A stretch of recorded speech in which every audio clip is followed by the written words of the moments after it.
Is it? It's my honor to welcome Lord Robertson back to the Oval Office. I think we've met, gosh, 4 or 5 times since I've been the president. I've enjoyed every meeting. He does a great job at NATO, and NATO is an incredibly important part of U.S. foreign policy. I appreciate the alliance. We are mainly discussing issues that we will confront or deal with in Prague, including NATO expansion. He's soliciting the views of the administration. I told him that we would give him a definite answer about our views on expansion in a couple of weeks, and the timetable seems satisfactory with him. But Lord Robertson, welcome back. I appreciate you being here. Thanks for your strong leadership.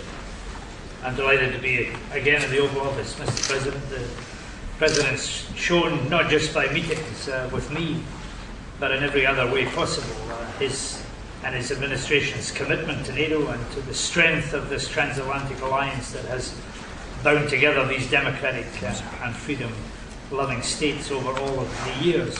We're now a month to the day away from the Prague Summit, probably the most important summit meeting in NATO's history, a transformation summit where NATO has to transform itself to deal with the threats and the challenges of the 21st century.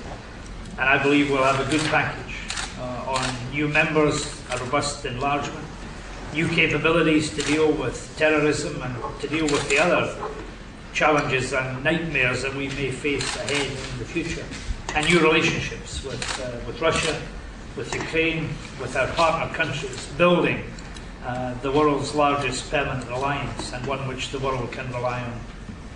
3 questions for you. Sir, is North Korea an imminent threat to the United States, and what consequences, if any, will it face for hiding its nuclear program from you?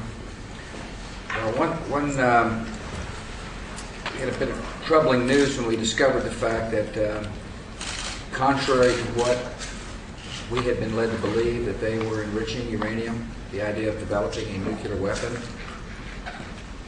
I say troubling news, obviously, because we felt like they had given their word they weren't going to do this.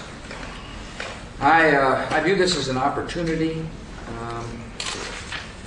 to work with our friends in the region and work with other countries in the region to ally against proliferation of serious weapons and to convince Kim Jong-il that he must disarm. To this end, I'm going to be talking to Jiang Zemin at Crawford. Look forward to a good discussion with the President of China about how we can work together to take our relationship to a new level in dealing with the true threats of the 21st century. I will see the leaders of Japan and South Korea and Russia the next day in Mexico. I intend to make this an important topic of our discussions. This is a chance for people who love freedom and peace to work together to deal with an emerging threat. I believe we can deal with this threat peacefully, particularly if we work together. So this is an opportunity to work together. They're not an imminent threat. Let's say that's an operative word. We view this very seriously. It is a troubling discovery. It's a discovery that we intend to work with our friends to deal with.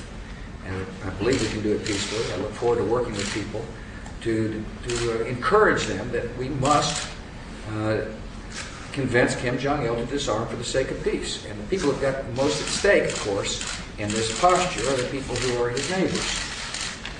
Our show. Mr. President, can you explain, so the boys in Lubbock can understand? Crawford or Lubbock? Lubbock or Crawford? Lubbock's a little more sophisticated. Okay, let's do Crawford. Let's do Crawford. Or Scotland, for that matter. Why? Yes, why you threaten military action against Iraq, but you believe that Korea's nuclear weapons program absolutely. is diplomatic? Saddam Hussein is unique in this sense. He has thumbed his nose at the world for 11 years. The United Nations has passed 16 resolutions to deal with this man. And the resolutions all aimed at disarmament, amongst other things. And for 11 years he said, no, I refuse to disarm. Now, what makes him even more unique is the fact he's actually gassed his own people. He's used weapons of mass destruction on neighboring countries, and he's used weapons of mass destruction on his own citizenry. He wants to have a nuclear weapon. He has made it very clear he hates the United States, and as importantly, he hates friends of ours. We've tried diplomacy. We're trying it one more time. I believe the free world, if we make up our mind to, can disarm this man peacefully. But if not, we have the will and the desire, as do other nations, to disarm Saddam. It's up to him to make that decision. It's up to the United Nations, and we'll determine here soon whether the United Nations has got the will, and then it's up to Saddam to make the decision. Stretch. Mr. President, again, for the good people of Crawford. Yes, if a you big can day for explain- Crawford. If you can explain this in a way that they and the rest of us will understand, there were some hints over the weekend of the possibility that taking weapons of mass destruction out of Iraq is our goal, raising the possibility or the implication that he could somehow remain in power.